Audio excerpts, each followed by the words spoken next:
What up, Kiki Fight MMA here. I'm gonna go through the 3 fights in 1 week in Jacksonville, Florida. And yeah, let's go over it. A lot to discuss here. This video is very late. As you can see, I haven't posted a video in a long ass time. Um that's if any of you watched if any of you like follow me, which I'm pretty sure nobody does. Um, yeah. Um, I'm gonna start with the pay per view.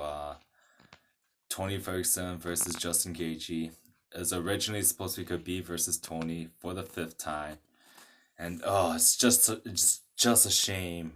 I still believe we're gonna see Tony versus Khabib, but oh my god, it's just a shame it couldn't happen. They were going to fight, but it's just cursed. The pandemic just ruined it. That would have been like, oh my god, it's so bad. Like, Tony pulled out toys, Khabib pulled out toys, and the fifth time, they were both ready, but this global pandemic prevented them for fighting. Like, they're just not destined to fight, and part of me thinks like, oof, if this was like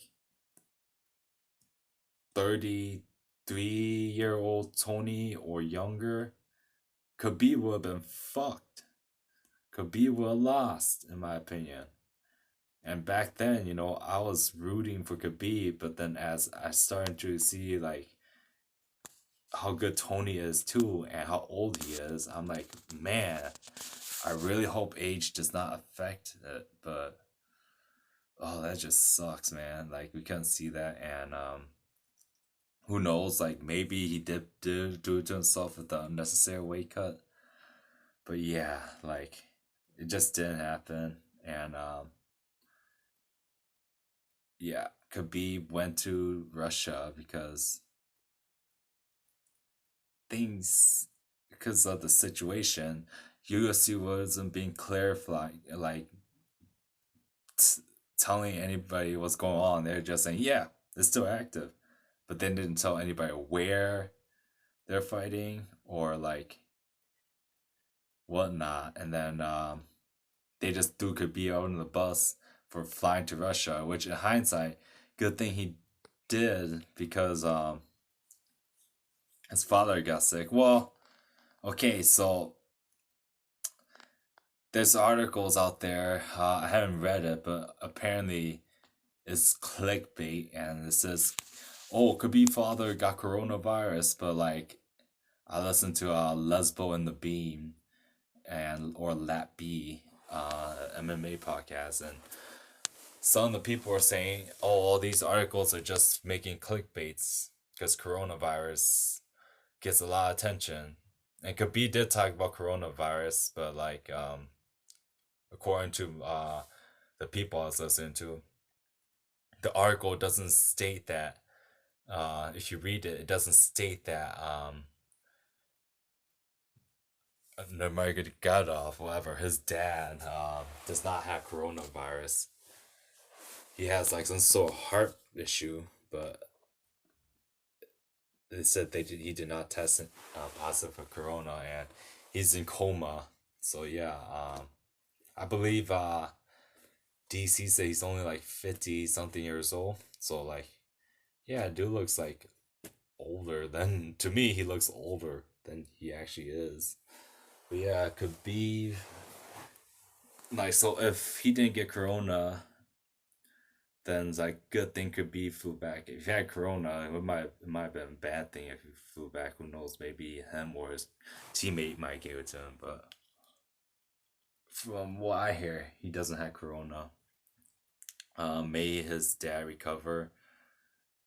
Like legendary coach, judo world champion, sambo world champion, and then put his son in freestyling because his son's already got to learn the upper takedown, so might as well get him good at the lower takedowns. And yeah, not just that, but like, ooh, just recovery because he's a human being. And yeah, moving on from that, damn, I forgot where it was. I'm gonna start on the main card of the I'm gonna start on the pay-per-view fights. Not on the main card, but Cowboy versus Pettis, part two. Man, Pettis won by split decision. It could went either way. Honestly, like it's really fresh, and I'm just free throwing, like going like freestyling on it, off of memory. But I mean, it's not fresh, I meant. But yeah, Pettis, like in the round three, Pettis poked in the eye. The ref didn't see it, and Cowboy thought it was a punch, but in slow mo replay, Pettis did poke him in the eye. And my opinion is sometimes if the ref doesn't see it, it didn't happen. If the ref doesn't see it and the fighters call for it for a break, and the opponent like agrees to it because he knows it did happen, then the ref will be like, if the opponent has a mutual agreement, then it's okay. The ref could step in. But if a fighter just calls it and the ref didn't see it and the ref stopped in, I don't think he should do that if the other opponent knew it. If the opponent didn't know, but yeah,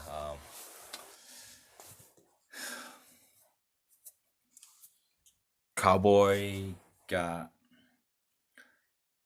I don't know. I think Cowboy might have won. It could have went either way. First fight, Pettis dominated. This one's at 170, so like conditions are different. Pettis they're both at the end of their careers. I believe Pettis, talented guy, but like part of me believes his downfall is his injuries. He's been like injured and pulled out of fights a few times. So like, but there's also like I just believe if you grapple the dude, he's gonna have trouble. But like as of lately, he had that resurgence against Wonder Boy. But besides that, I think he was on the decline. Like all those injuries, the guy's kind of like, I don't want to say fragile. He's tough, but then like his joints are always getting hurt. Like he's always breaking his hand, and like he's always having shoulder injuries, and he's been getting injuries. Like there's a fight before he got to WEC, he got taken down, and his shoulder dislocated and like broke. And if that wrestler survived that round, the wrestler would probably would have won the fight because eventually that's gonna kick in. The pain part would have like kicked in once he took a break and got back up. But Pettis found a way to land a head kick and knock that wrestler out. Pettis also been prone, so like I don't think it's the best Pettis, but like this is also not the best Cowboy. And man, tough fight, but I think Cowboy should have won. Moving on to Calvin Cater versus Steven. Oh shit! I was talking about Steven Thompson earlier. Now it's damn, fuck. Jeremy Stevens. Yeah. Who the fuck's that guy? Yeah. Oof. Calvin Cater, good, interesting fight.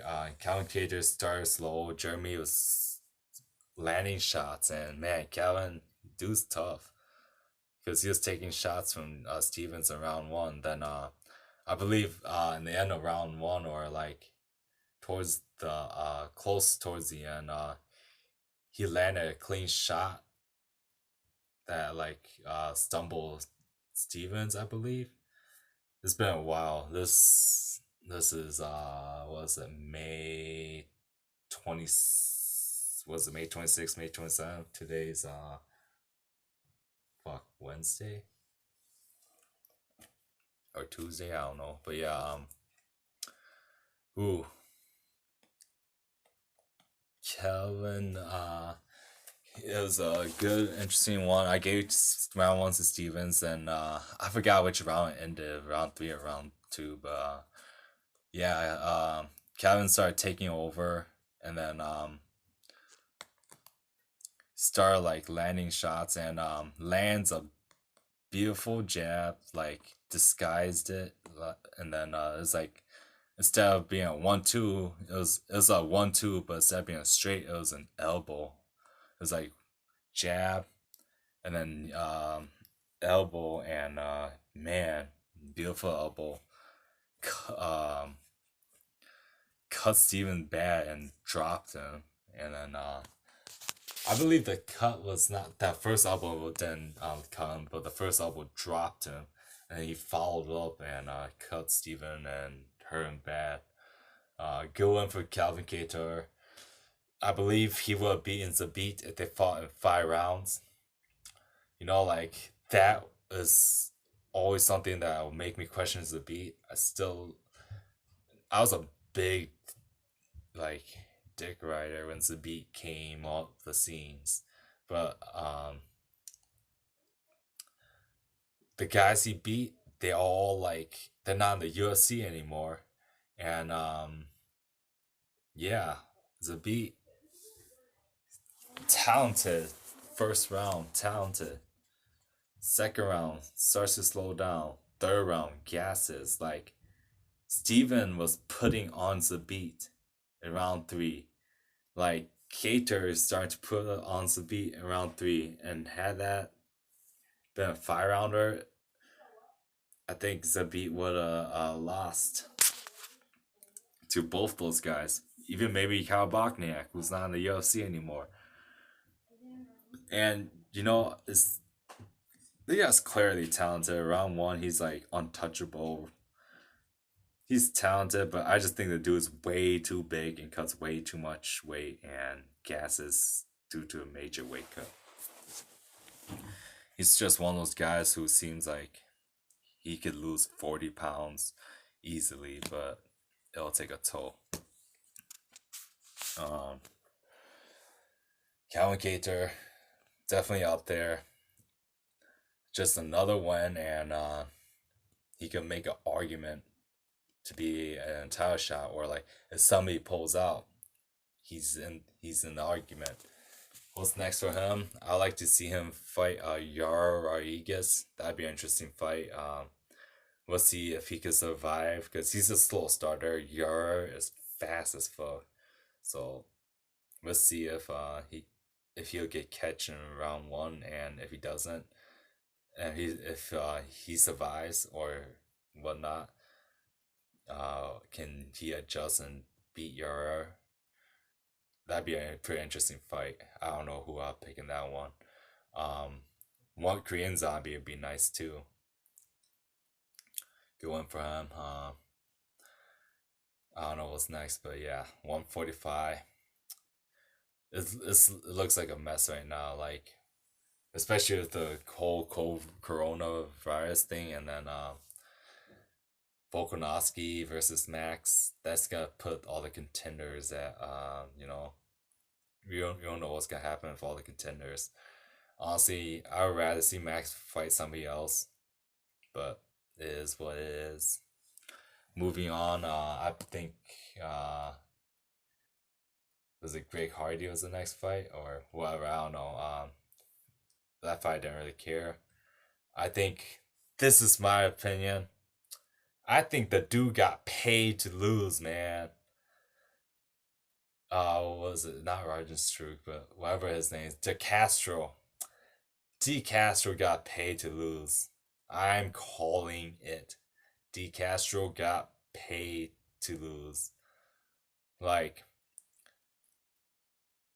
he whipped he was beating Hardy up bad round one. In round two, I think he started to slow down. Like he was competitive and started to slow down midway, and then like I think because this is how I think how the fight looked. He goes in there, throws heavy shots towards the chest, shoulder, not gonna knock him out. Very fast, but super powerful leg kick. What's a nice way to make it look competitive and not knock the guy out? Throw hard leg kicks and you know like swing for the head sometimes, but like I don't know, he was landing in the shoulder. Throw hard leg kicks. That's how like you whip somebody's ass and forfeit a fight if you have to. He was beating Hardy's leg, and then yeah, Hardy did check it, but like I don't know. He didn't. I'm pretty sure he got paid to lose. Like he called me a hater or whatever, a doubter, whatever, but he um he was dodging all Hardy's shots, and I'm pretty sure he could counter went in there without getting like clipped as bad as he thought he would have. Cause like all the Hardy's shots, none of them was clean. He was dodging, none really landed nice. He's doing pretty good defensively. He just wasn't throwing back. And yeah, I think whether Hardy knows it or not, I think Castro got paid. And that's why I'm calling. And dude's very fast. The guy could probably, if he gets his diet right and strength and conditioning right, he could probably make 205, maybe even 185 if you wanted to. Or if UFC adds a 195, that'd be nice. But yeah, I think speaking of weight classes, a little off topic, but I might make another video for this. But UFC should just cancel 125 and add in 165. Nobody pays attention to 125, so might as well add in 165 and then get rid of 170 and add in 175 and then add in 195. Yeah, that'd be nice. But with the whole pandemic, I don't think they got enough schedules for that much weight classes with all the fighters. But yeah, I mean, they got a shit ton of fighters. I'm sure they could fit in those weight classes and still make enough fights. You know. Moving on. Um who was fuck. Rosenstruck versus Francis Ngannou. Rosenstruck landed clean counter on the way back, and then Francis just lands one clean two, and that was it. Like who? There's levels to power, and I didn't see the Alistair fight, but apparently he was taking shots from Alistair's. But if I remember correctly from the podcast I was listening to, it was mostly he was mostly getting his ground pound strikes, and yeah, he was taking those shots fine. But man, Ngannou is just there's levels to power, and yeah, Ngannou's up there. Well, Ngannou beat John. Let's talk about Ngannou versus John Jones. I don't know. I think Ngannou might win just looking at the fact that John Jones on a 2-fight losing streak. But there's a very good chance Ngannou will get wrestle fuck and get finished by a rear naked choke. But who knows? Yeah. Or he could just get his ass beat and then for like X amount of rounds and then gets back up and lands a clean one and beat John Jones. It's all that factor too. But that's another video. Moving on. Ugh, and then I won't go through all the fights because I can't remember them all. But I'm just gonna go to the important fight, the fight everybody wants to know, talk about. Justin Gaethje versus Tony Ferguson, most important fight in this video. Man, Justin Gaethje spoiled the party and beat Tony.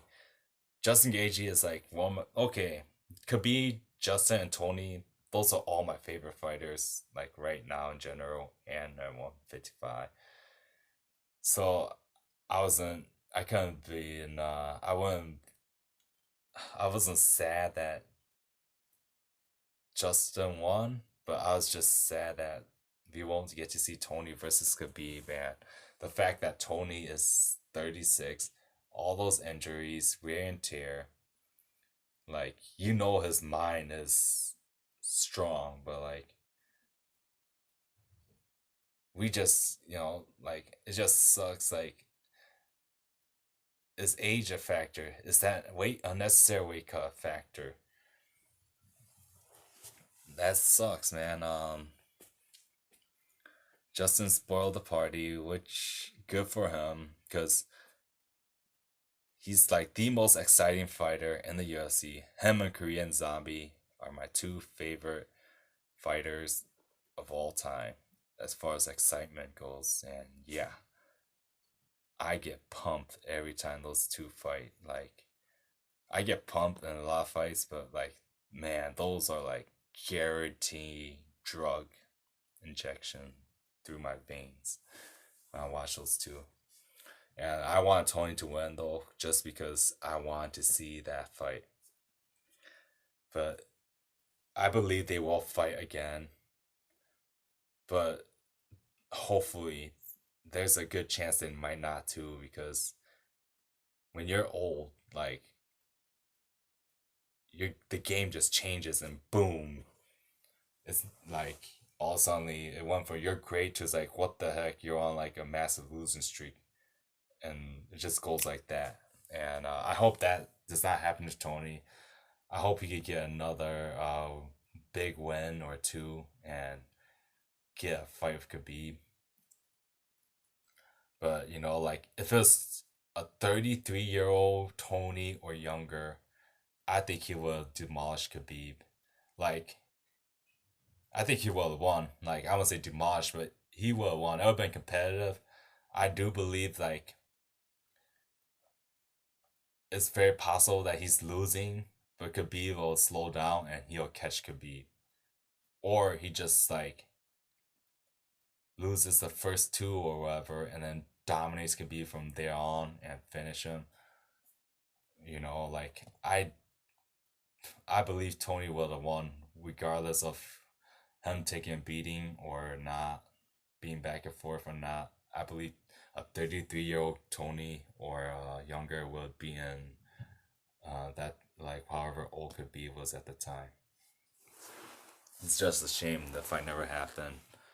They're supposed to fight 5 times. Like, they were scheduled to fight 4 times prior to that. Both got injured on both of them twice. So, and then the 5th time they would have been ready, but a global pandemic just prevented them from fighting. So it's like, I believe there will be a 6th time and they will fight. I hope. But yeah, now Justin Gaethje versus Khabib, that's gonna be interesting. I'll make another video about that too. But Tony versus Justin versus Khabib, how will that go? I believe like a lot of people are saying, "Oh, Justin's gonna catch him, knock him out," or Khabib's just once Khabib takes him down, it's over. Like, yeah, that could happen. Once Khabib takes him down, the fight's over. Like, Khabib could probably submit him in round 1. Justin gets crazy, could be super fast. He might land a shot. Justin's been like beat up badly.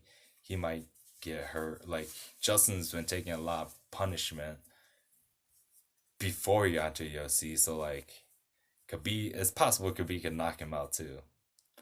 Like let's be real here, man. Like Khabib can knock Tony Gaethje out. Like Khabib also throws that flying knee. One of these days, I'm just hoping I'm just waiting for the fight where he KOs somebody with a flying knee because he throws that in every single fight. He always throws that flying knee, whether it lands clean or not. He always throws it, and you know he throws it. If it lands, he's gonna knock Justin out. Like if it lands that clean. Um, he's a super fast guy. If that right hand that he threw on Connor lands on Justin, it's possible Justin could get knocked out or hurt bad because the guy's jaw's been shattered so many times. Like he's tough as hell, but like let's be real. You hit a rock like enough times with a sledgehammer, it'll crack and it won't recover. So yeah. Um a metaphor from Ted the Atlas. I list Ted Atlas that I took. But yeah, and it could also go like could be Russell fucks him and then he gets catch late in the round and it's over, or it could be Russell fucks him, slows down in the later rounds and Justin takes over and beats him. Or he slows down to round three and Justin takes over and he wins round three, four, and five. That could happen.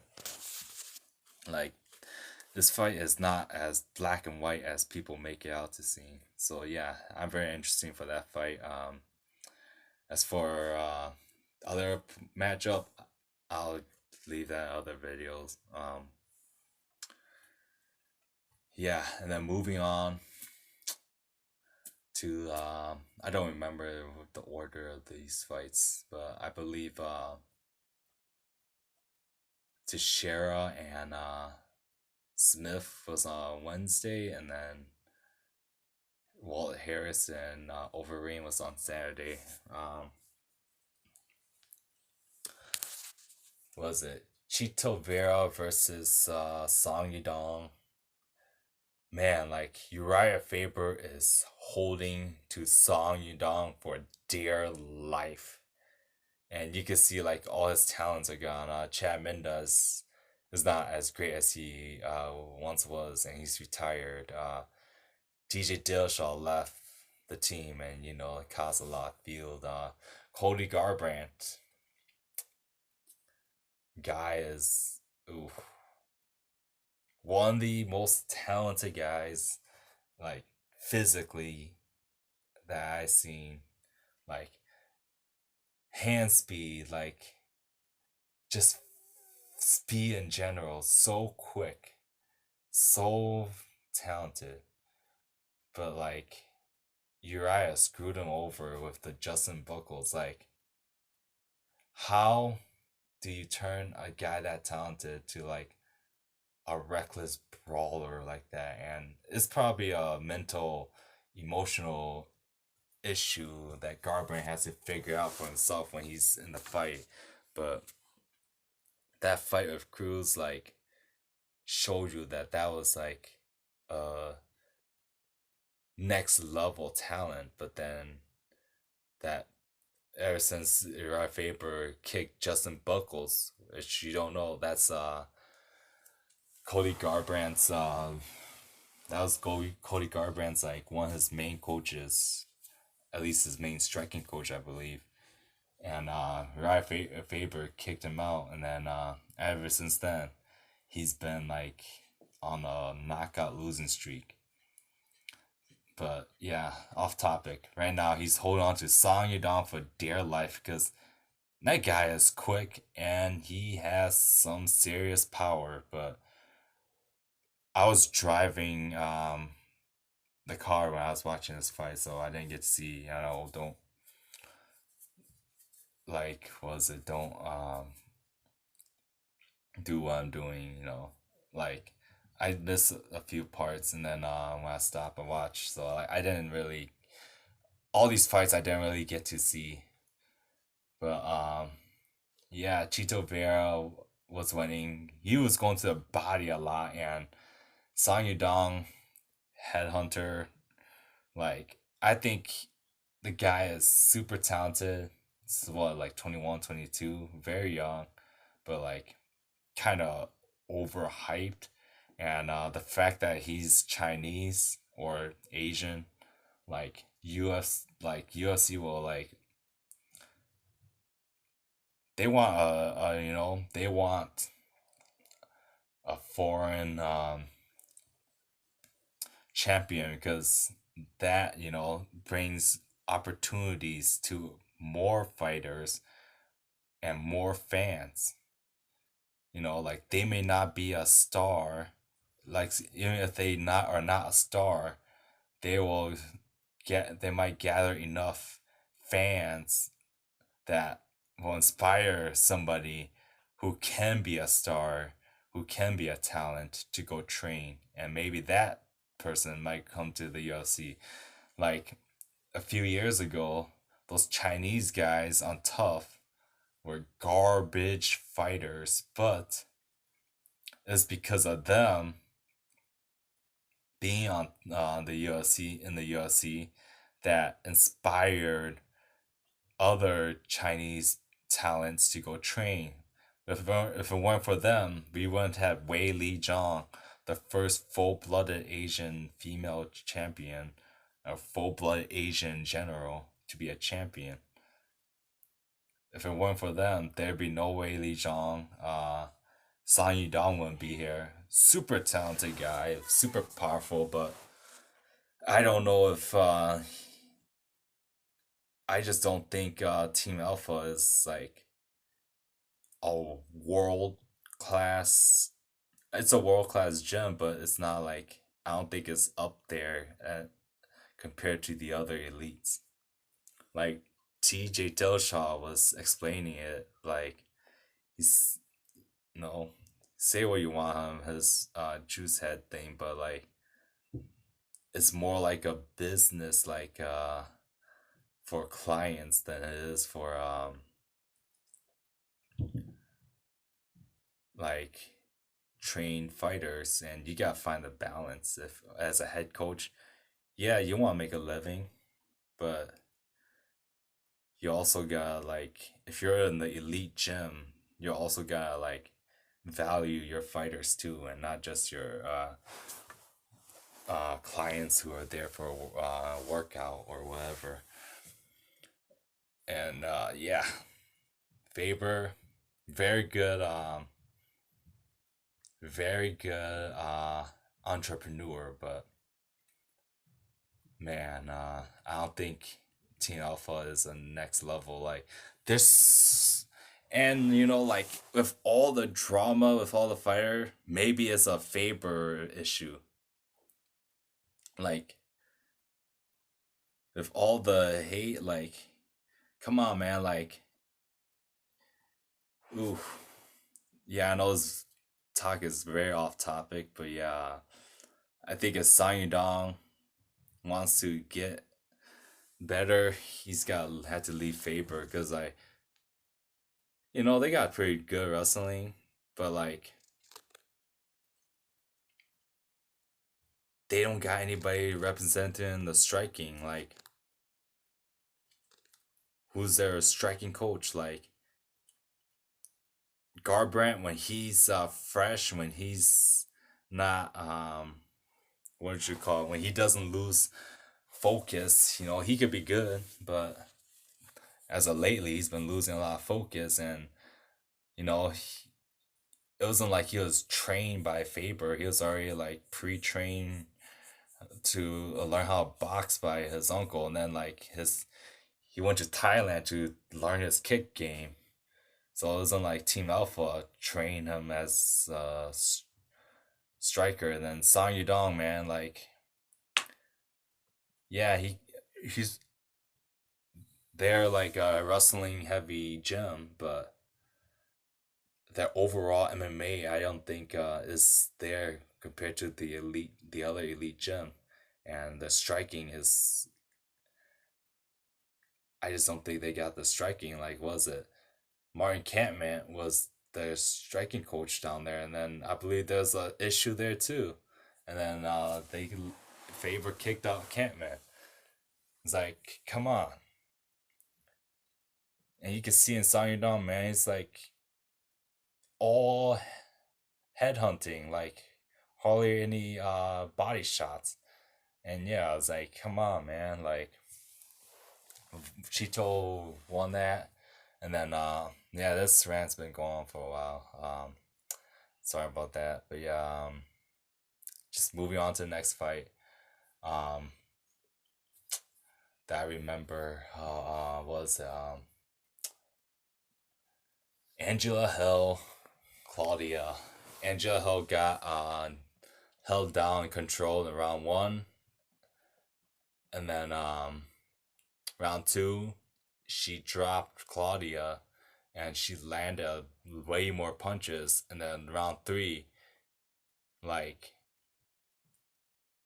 I believe Angela Hill won that fight. She I believe outstruck Claudia. I think Claudia might have thrown more, but she missed a lot too.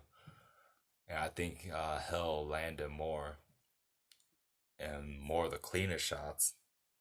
So yeah, Angela Hill won that fight. Um Moving on to ooh, Glover Teixeira and Anthony Lionheart Smith, because that's what he is, man. A man made a heart. And if this fight didn't define that, the fact that he refused to beat John Jones due to an DQ by default shows you how much heart and cold of honor this guy has to not like to refuse to win in that way. There's only one way to win. There's only three ways to win. You dominate him and then the judges give it to you, you submit him, or you knock him out. But to win by DQ, that is never the option. And he followed that cold. He could have beaten John Jones, but he feels not to. That just shows you the type of heart and the type of person he is. And then the Glover Teixeira one. If you didn't believe that he had heart before, well, Glover Teixeira fight, man, showed that like. And there's more to it. Ooh, I'm not talking about like, oh man, like there's a lot to hate about that fight, and yeah, Anthony Smith was winning round one. Round two starts to slow down, and round three it got bad, and then like it started to get bad. I think it could have been stopped in round three, and then it went to round four, just a beat down, a slaughter fest, and then like they finally stopped it at round five. But like there was no need for him to get out at round five. Like, oh my gosh, like Chelsea made it right. Like you don't stop your fighter when he is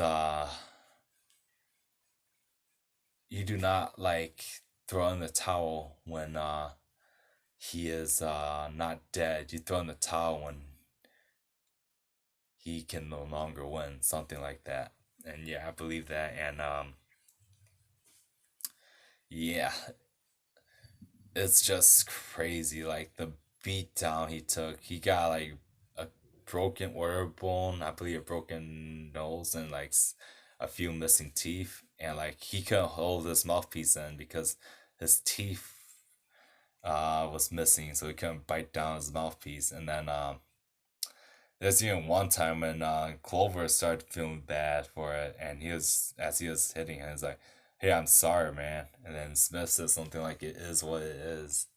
So like, damn, that's crazy. Like, yeah, that was not entertainment to watch. Like, if I want to watch something like that, I go on like World Star or YouTube and watch like some people beat up on defenseless person. Like combat sports is no longer entertaining when a person becomes defenseless and can't do anything about it. Like Smith was doing everything he can to survive, and that's he's a fighter. He's not gonna quit. And some people do, some people have breaking points, some people don't. And Smith is one of the very few that don't.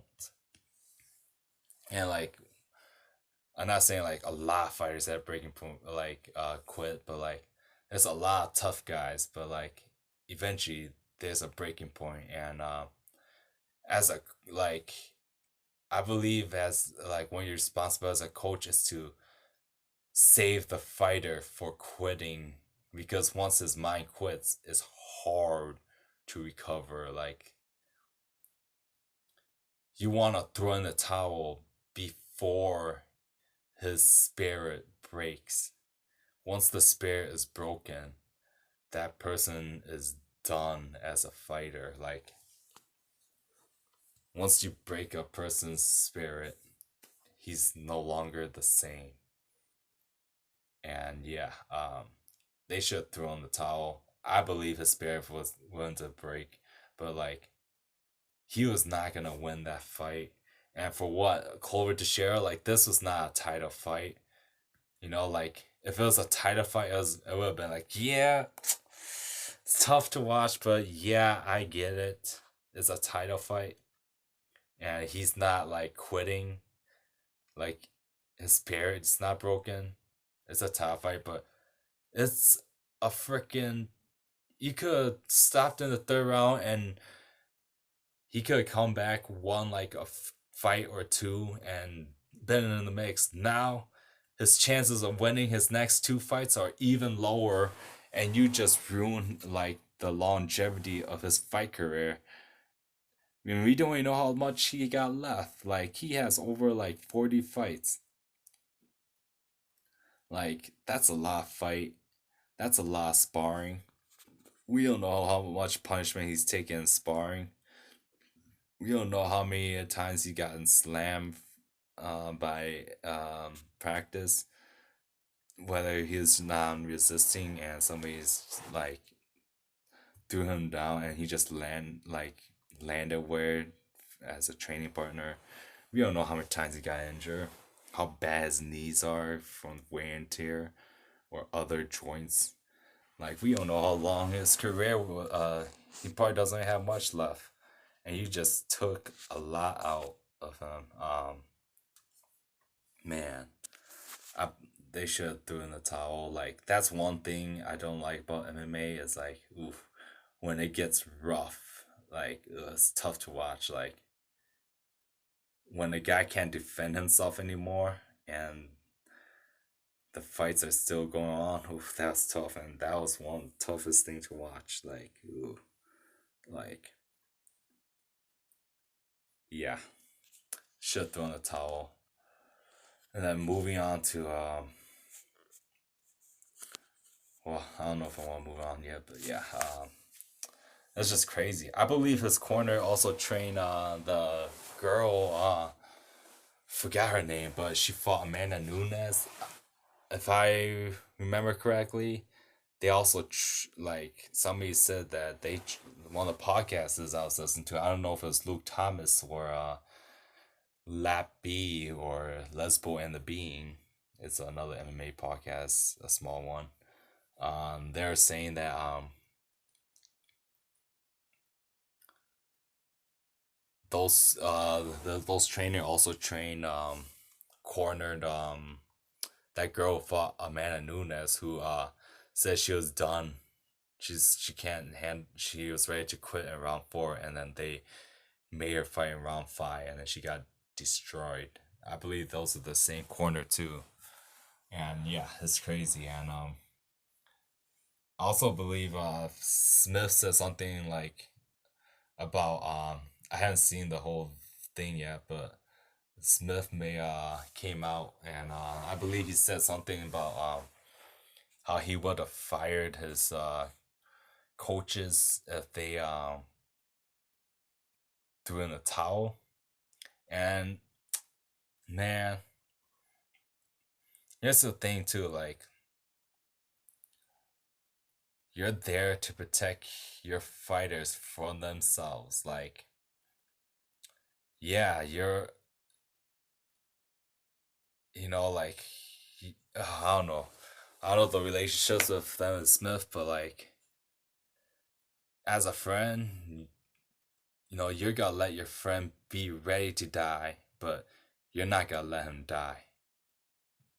Like, and your friend might not like it, but if you're a true friend, you'll let him hate you for the rest of your life. And yeah, I'm no coach or anything, but I believe that's like a coach's responsibility too. And yeah,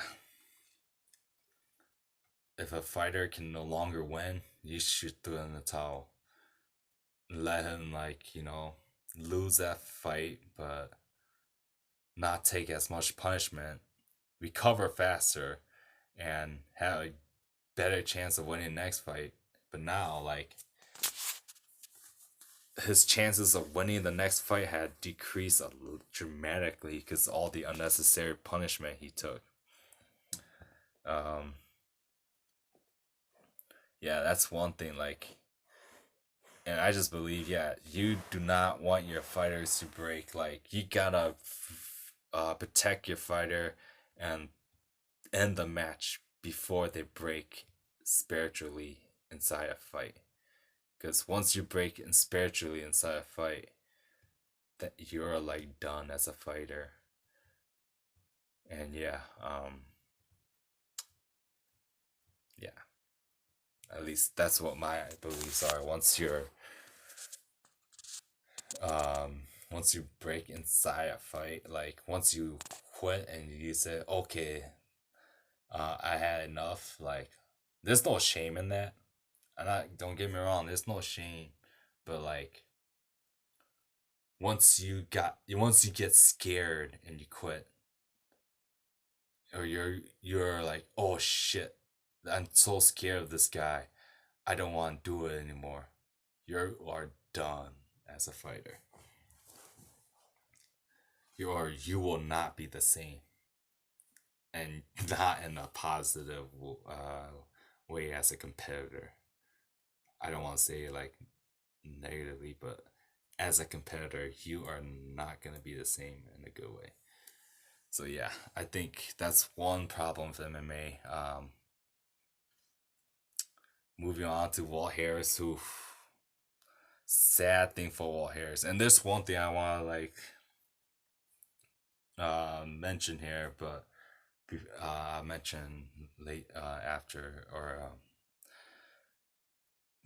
but yeah, Walt Harris went through a tragic story with his missing stepdaughter found dead, and he was gone for a while. And man, yeah, it's tough, man. It's like props to him to even decide to get back to fighting and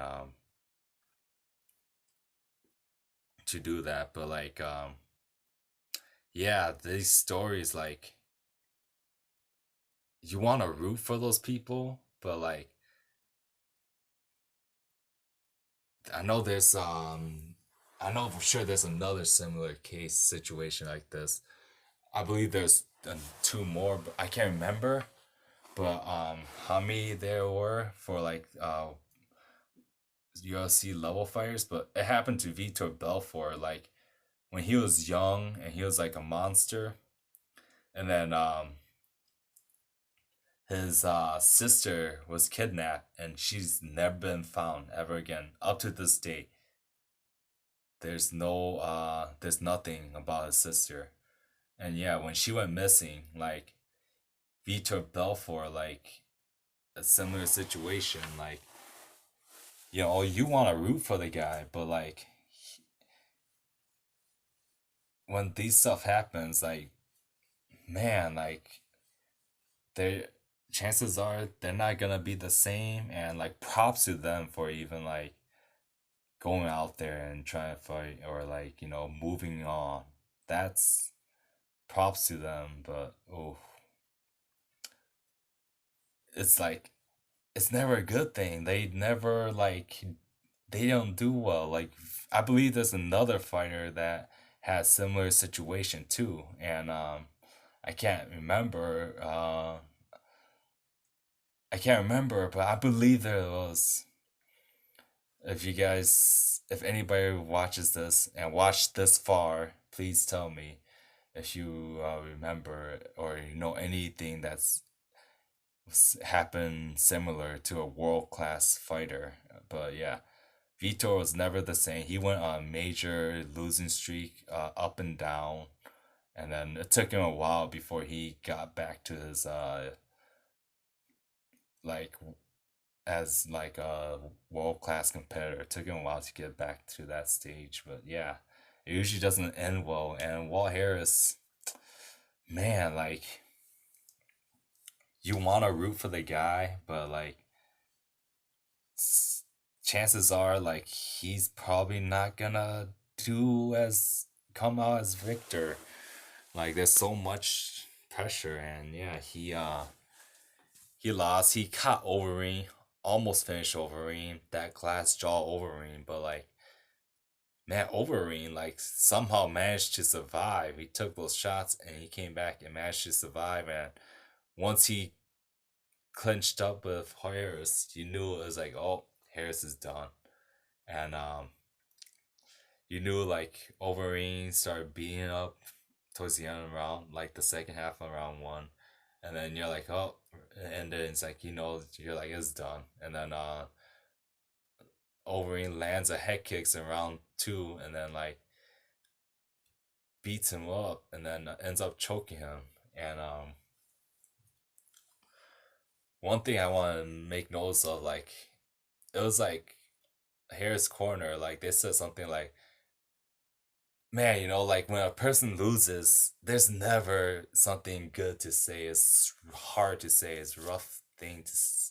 As for a coach, you know, like how to say and cheer a fighter up after he lost, like it's tough. But like his corner said something like, it caught my attention. I was like, man, props to that corner, man. But he said something like, hey man, I am very proud of you. You done great. And like, yeah, you know, it was like whatever, but like he was cheering him up like that. And it's like, you know, like, yeah, give Harris all the credit in the world, man. Like he lost his daughter and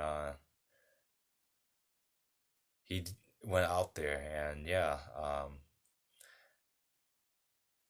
the missing store, his daughter went to like it was a big thing, you know, like the whole world knew like his daughter went missing, and then more eyes were gonna be on them because I don't know how many eyes are to be exactly, but like more than usual were gonna be on him just because of the story. Like, oh, the dude with the missing daughter, her dad's fighting, or like that girl who died, the dad's gonna be fighting. Like that story became big, and yeah, like pressure was on him, and yes, the coach, like that's one thing that's probably one of the hardest thing about being a coach is what to say to your fighter when he loses. And I don't know, I thought that what he said like caught my attention, and it's like I'm very proud of you, man. You did great. You know, like all that stuff, man. Sometimes, you know, dang, it wasn't much, but it was like I was somewhat impressed by that, and I was like, oh yeah, uh, it's like cheering up your fighter, you know, cheering up your athletes after they lose. that's not easy to do, but like, yeah. And to Overeem, man, everybody's trying to make him look like the bad guy. Like he did nothing wrong. I believe it was his birthday, like the day after too. But like, he has a family, man. He's gotta feed his child. If he has to be a bad guy, he has to be the bad guy. But he's like, they're trying to say like, oh, how did it feel to be doing this and that, and like, like even Overeem, he felt bad because like what happened to Walt Harris, like that's like something that oof, that's just sucks. Like nobody should be going through that. And yeah, Overeem, he has a family. He can't imagine that. Like it was the pain to go through that, and but he has a family. He has to feed his family. His family has to eat. He has to be the bad guy. He can't let the fairy tale end in a happy way. So he has to prevent the fairy tale if he wants his family to live better. So yeah, props to Wolverine. I don't know. I don't know how this video went through. It's been a while since I made a video, and I usually don't make that much video when I was consistent, anyways. But it's been a really long ass time, and I wasn't even planning on making this video, but yeah, I just did. Talking for an hour. If you managed to listen through this, props to you.